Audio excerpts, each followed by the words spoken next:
జై శ్రీకృష్ణ. అందరూ ఎలా ఉన్నారు? సో నేను ఈరోజు అలసందల కర్రీ చేస్తున్నాను.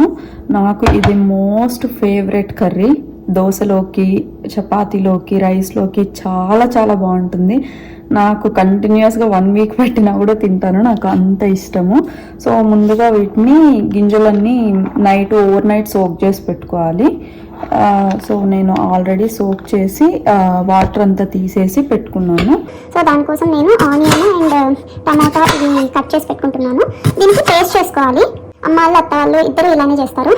సో నాకు ఇది ఫస్ట్ నుండి అమ్మ వాళ్ళ ఇంట్లోనే ఇష్టమైన కర్రీ, అత్త వాళ్ళ ఇంట్లో కూడా ఇష్టమైన కర్రీ ఇది. ముందు అసలు తెలియకుండింది, కానీ ఇక్కడికి వచ్చాక మ్యాక్సిమం నేను యూట్యూబ్లో చూసి చేసుకునేదాన్ని. పెళ్ళికి ముందు అసలు వంట అస్సలు రాదు, నేను అస్సలు చేసేదాన్ని కాదు. సో పెళ్ళైన తర్వాత కొన్ని అమ్మని కానీ అత్తని కానీ అడిగేదాన్ని. ఇట్లా డే టైం చేసుకోవాలి అనుకున్నప్పుడు మాత్రం ఇంకా తప్పదు, కాబట్టి వాళ్ళు ఆల్రెడీ పడుకునేసి ఉంటారు. సో యూట్యూబ్లో చూసి చేసుకునేదాన్ని. ఇలా కొన్ని స్పెసిఫిక్ కర్రీస్ నాకు బాగా ఇష్టమైన ఉంటాయి కదా, సో ఆ ప్రాసెస్ ముందే అడిగి కనుక్కొని పెట్టుకొని ఇలా చేసుకుంటాను. దీనికోసం పేస్ట్ చేసుకోవాలి. ఫస్ట్ ఆ పేస్ట్ కోసము నేను పేస్ట్కి కొన్ని ఆనియన్, తర్వాత వెల్లుల్లి, టమోటా కర్రీలోకి కూడా వేసుకోవచ్చు. నేను పేస్ట్లోకి వేస్తే ప్యూరీ బాగుంటుంది అని ప్యూరీ వేస్తాను. మెయిన్ ఇంపార్టెంట్ పీనట్ ఉండాలి. పీనట్ ఉంటేనే దీనికి టేస్ట్ యాడ్ అవుతుంది. జస్ట్ టేస్ట్ కొద్దిగా ఎన్హాన్స్ అవ్వడానికి నేను జీడిపప్పు కూడా వేస్తున్నాను. అండ్ పచ్చి కొబ్బరి వేయాలి. నా దగ్గర గ్రేటెడ్ ఉంది, సో అయితే ఒక చిన్న పీస్ వేసుకుంటే సరిపోతుంది. సో నేను ఆల్రెడీ మిర్చి కట్ చేసి పెట్టుకున్నాను. సో మిర్చి పౌడర్ తక్కువగానే వేస్తాను. ఇది కొరియాండర్ పౌడర్, ధనియాల పొడి కొద్దిగా వేసుకోవాలి, అండ్ పసుపు, ఫైనలీ సాల్ట్.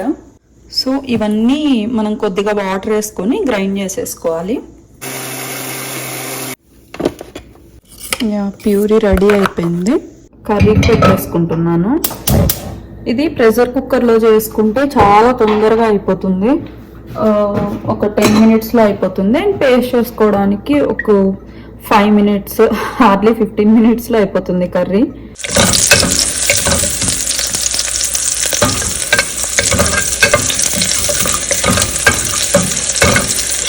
ప్యూరీ యాడ్ చేసేస్తున్నాను. ప్యూరీ ఆయిల్లో బాగా ఫ్రై అవ్వాలి, ఎందుకంటే ఆ స్మెల్ అంతా పోయి బాగా రోస్ట్ అయిన తర్వాత మనం గింజలు వేసేసుకొని కొద్దిగా వాటర్ యాడ్ చేసుకొని పెట్టేసుకుంటే సరిపోతుంది. నాకు ఈ కర్రీ చేస్తున్నంతసేపు మా అమ్మ గుర్తొస్తుంది.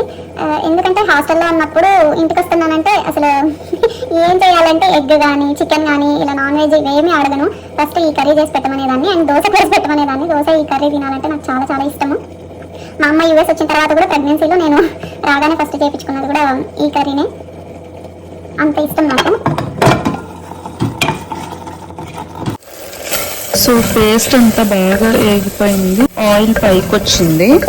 ఇప్పుడు మనము గింజలు వేసేసుకోవచ్చు.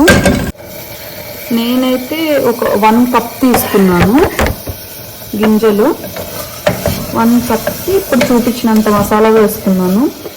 మేమైతే మసాలా చాలా తక్కువ తింటాము, సో కుదిరినంత తక్కువే. నేను చేద్దాను, ఇద్దరము ఇంకా అంత ఎక్కువ మసాలా ఉంటే ఇష్టపడము, సో తక్కువగానే వేసుకుంటాము.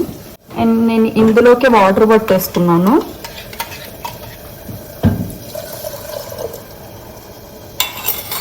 సో వాటర్ యాడ్ చేసేసుకున్నాను.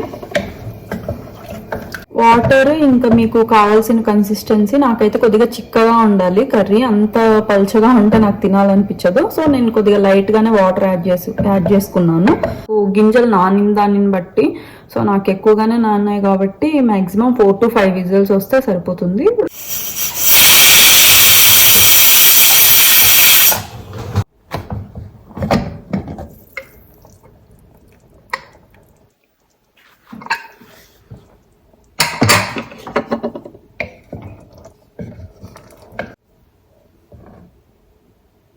శ్రీత లేచి చూస్తుంది ఎక్కడి నుండి సౌండ్ వస్తుంది ఏమి అని. వెళ్ళి తీసుకొని రావాలమని.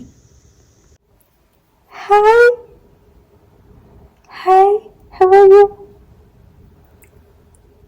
జై శ్రీకృష్ణ. That's it, curry is ready. So ఇదే కర్రీలోకి ఆలు కూడా యాడ్ చేసుకోవచ్చు, చిన్న చిన్న పీసెస్గా కట్ చేసుకొని. మా అమ్మ అప్పుడప్పుడు ఆలు కూడా యాడ్ చేస్తుంటుంది, అది కూడా బాగుంటుంది. నేనైతే ప్రస్తుతానికి ఓన్లీ గింజలు వేసి చేసుకున్నాను. సో ఇది చాలా ఈజీ అండ్ సింపుల్ రెసిపీ, మీరు కూడా ఖచ్చితంగా ట్రై చేయండి. సో ఇది నేను మా అమ్మ దగ్గర అడిగి మరీ చేయించుకొని తినే ఇష్టమైన కర్రీ. మీరు కూడా అలానే మీ అమ్మని అడిగి మరీ చేయించుకొని ఇష్టంగా తినే కర్రీ ఏదన్నా ఉంటే కింద కమెంట్లో కమెంట్ చేయండి. And thank you so much for watching till now. I will try my best, ఎంత వీలైతే అంత యూస్ఫుల్ ఇన్ఫర్మేషన్ పోస్ట్ చేయడానికి చూస్తాను. అండ్ మా జర్నీ కూడా ఎలా జరుగుతుంది అనేది పోస్ట్ చేస్తూ ఉంటాను. ఎప్పటికప్పుడు అప్డేట్స్ వస్తూ ఉండాలి అంటే please do subscribe to my channel. Thank you so much. చెప్పు, please do subscribe. Okay, bye.